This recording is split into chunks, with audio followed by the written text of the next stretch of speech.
founder of the School for the Well-Spoken Woman, live, Casey Baker.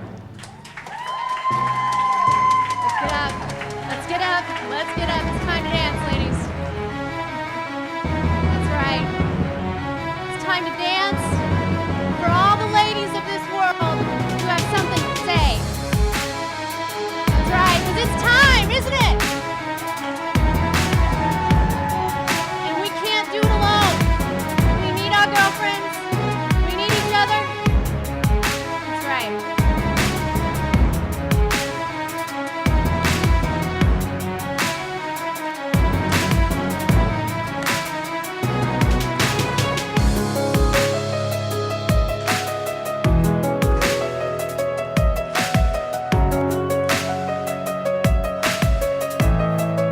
You're gonna have a really good time tonight.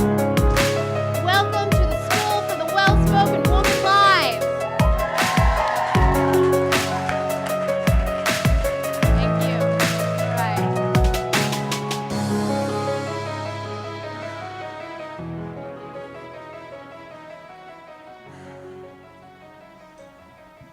It's thrilling to be here in New York City. Thrilling. In just a few moments, I'm going to randomly select a few of you to come up to this stage and speak in front of this group. One by one. I bet you didn't know that was going to happen tonight. We were going to tell you, but then we figured people might not come. So here's what I want to know. When I tell you that, do you feel anything inside? Yes. Yes. Where do you feel it? Some people just shout out. Where do you feel it? Heart, stomach, right in here, right? It's intense. It's intense. It's a lot of feeling. I believe that this feeling and the giant misunderstanding about what this feeling is one of the biggest culprits behind what robs our world of so much creativity, so much innovative thought, so much passion. And we end up with people who fear this feeling and resist it, want to make it go away, and as a result, never stand up and speak about what it is that they long to speak about in this world. And I want to clarify some of that with you this evening so that all of you leave tonight with a revolutionized perspective on what this feeling is and how you can learn to really party with it. So I'm not going to call any of you up here. I just teased you a little, just a little.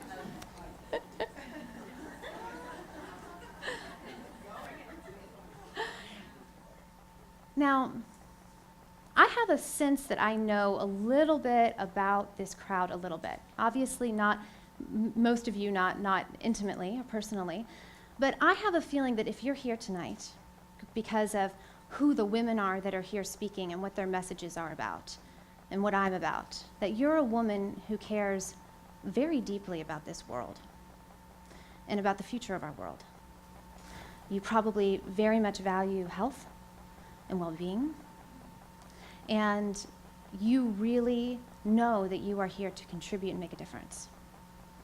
And I believe that this room, all of you sitting here right now, I truly believe that you are our great hope.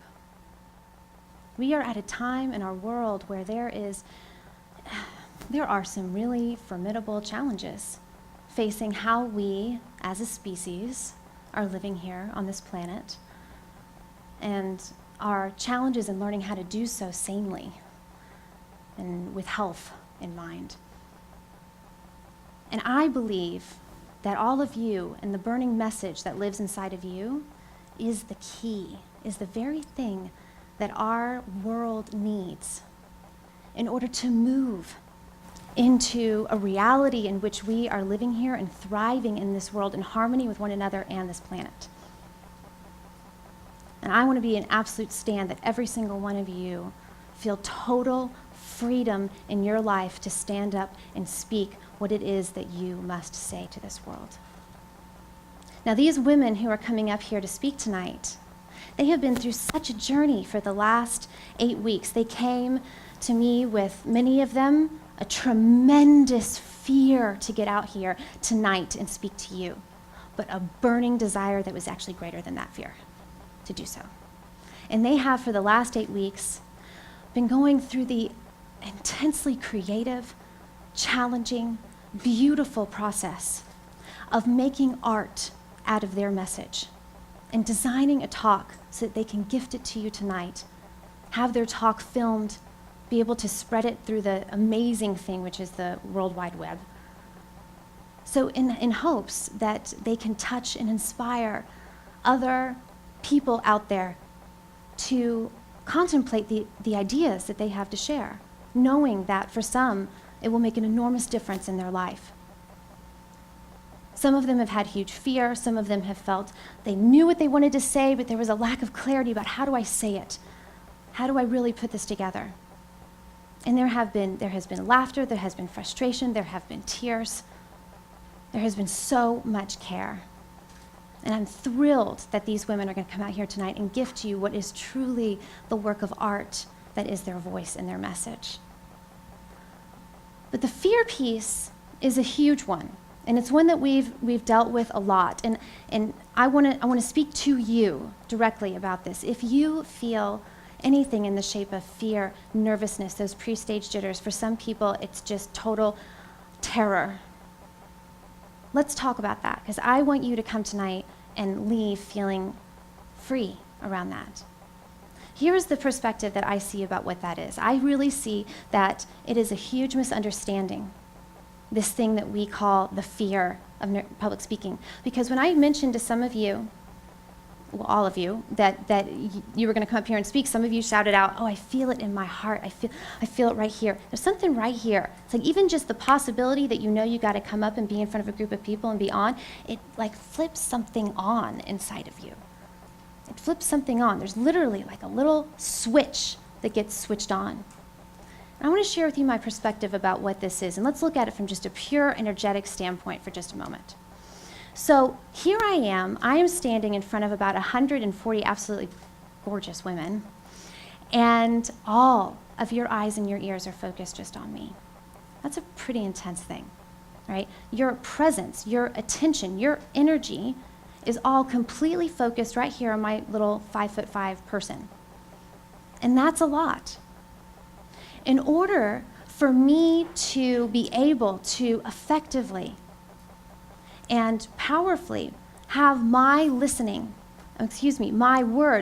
go into your listening and not be just completely blown over by the intensity of all of your energy looking up here at me, I actually have to have more energy in my system to be able to match you. And so what happens is that when you go to public speak, what is essentially going on, it's like you get plugged into a socket and all this incredible energy, this pure chi from life just vroom, runs through your system so that I can match it, so that I can be effective and really meet the power that's coming at me through your listening. And so this energy that we feel inside, maybe it's not fear, maybe it's not nervousness, maybe it's not anything that we need to make go away, right? A lot of people try to get rid of it, think it must go away in order for me to be able to function up here. But maybe it's your friend, and perhaps this is actually the very real feeling of your power. Yeah.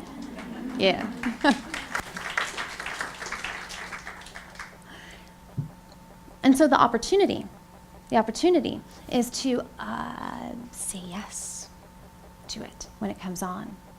Now, our minds fear what we don't understand. And nobody ever sits you down in 7th grade and says, "Darling, look, when you're going to go and speak up in the world, and you're going to have all this energy focused at you, here's what's going to happen. It's going to feel like this enormous storm inside your body, just all this energy, and it's totally natural." Nobody ever says that to you. So I'm the friend standing here telling you that's what's going on. And you can say yes to it, regard it as a friend. You can actually, from that place, then become quite graceful with it, enjoy it, become masterful with it, and learn how to then channel it and make art out of it, and gift it to the world through your voice. So this is my big reframe on what the fear of public speaking is. And it is actually the feeling of your power. Now, these women In addition to exploring this, we've been working on some practices and techniques in order to be able to do exactly just that. Be a yes to this feeling, make friends with it, and then learn how to channel it so that they can be with this experience and really be with it and find joy in it and give fully. But they've also been in the process of developing their message. And I think I consider my work to be, I can't imagine doing anything more gorgeous than my work, because I literally I spend a lot of time on the phone with people or on Skype video. It's a lot of my work. And I literally get to mine for diamonds in women's voices, these incredible ideas, these just complete wisdom bombs, and then make art out of it, put it into something that they can turn around and gift it to people. And this really is the cornerstone of what thought leadership is about really finding what is that idea in the world that you are a stand for, that you really believe, and that you would love to see proliferated in the world. And that's what these talks are designed to do. These talks, I very specifically, I don't work with women in writing talks that have a sell component at the end. And that's great. Those are super valuable. That's a very valuable thing to learn to do 100%, totally. This is a different exercise.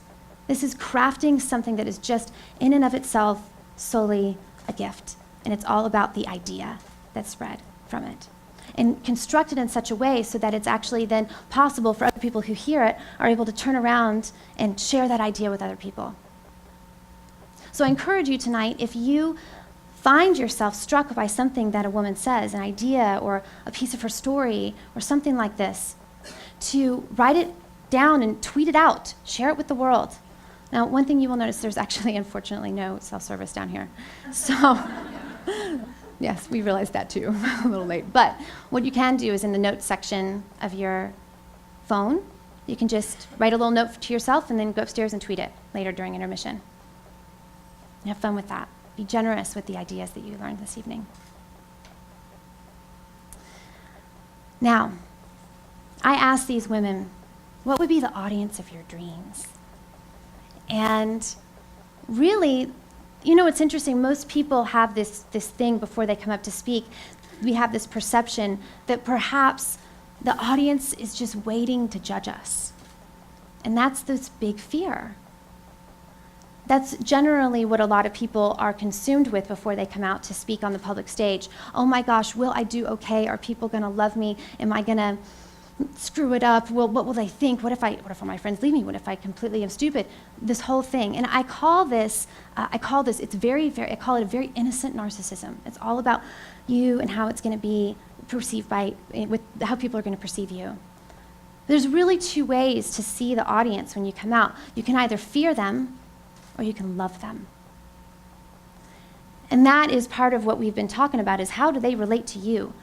How does that relate to you? And when I want to say to you, when you go out there and share your voice and your message in the world, to take that on, really there's a choice. You can either fear your audience or you can really love them. You can really want them to get the gift of what it is that you have to say and be so devoted to that. And that simple thing, in addition to really getting that all the intensity of this energy in your body is just right on time, will allow you to step into what is totally the joy of getting out here and speaking to the world from the public stage. I know that when I was growing up, I grew up in an environment to a very intense private school, very competitive, and there was a lot of focus on critique and challenge in order to grow, in order to be better. That was that's possible. You can really learn from critique and challenge, but I found it not to be actually the best environment for myself for growth. It was later in my life when I discovered the power of women celebrating each other that I realized that my life then really started to blossom. Really started to blossom. How we listen for one another determines the power of how effective it is what people say. You know, there's so much emphasis in our world on speaking up, and I'm definitely all about that. But I'm also all about this thing that is going on that we don't normally recognize that is extremely powerful in our world, which is the power of your listening, right? And you have incredible power this evening. Many of these women are here birthing a message that they care so deeply about for the first time in their life. And you have the power to have that message come out so brilliantly. So here's what I would love for us to do tonight. I would love for us to take on what I call fertile listening. It is the kind of listening that is so potent, that is so devoted, that that person cannot help but blossom in your presence. And here's how we're going to do it. Every woman who comes out here, this is a little tradition now, the School for the Well-Spoken Woman Live, every woman who comes out here, automatically at the front, she's already won, gets a standing ovation. And when she leaves, every single woman gets a standing ovation, right? And I don't care if she got up here and just rocks it, just nails that puppy, or if she gets up here and she forgets what she says half the way through. She gets absolute, complete, and total celebration for having the gumption to get up here and speak in the first place, yeah? Yeah, awesome. So let's have a little practice round, shall we? On the count of 3, I would love for you to stand up and give a rockin' standing ovation. Are you ready? 1, 2, 3.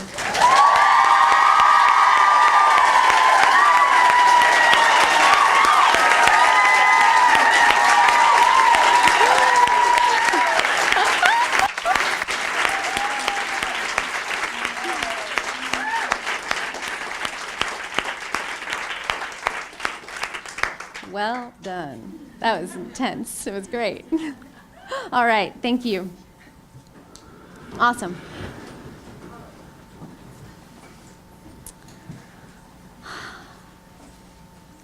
And on that note, without further ado, let the show begin. Thank you.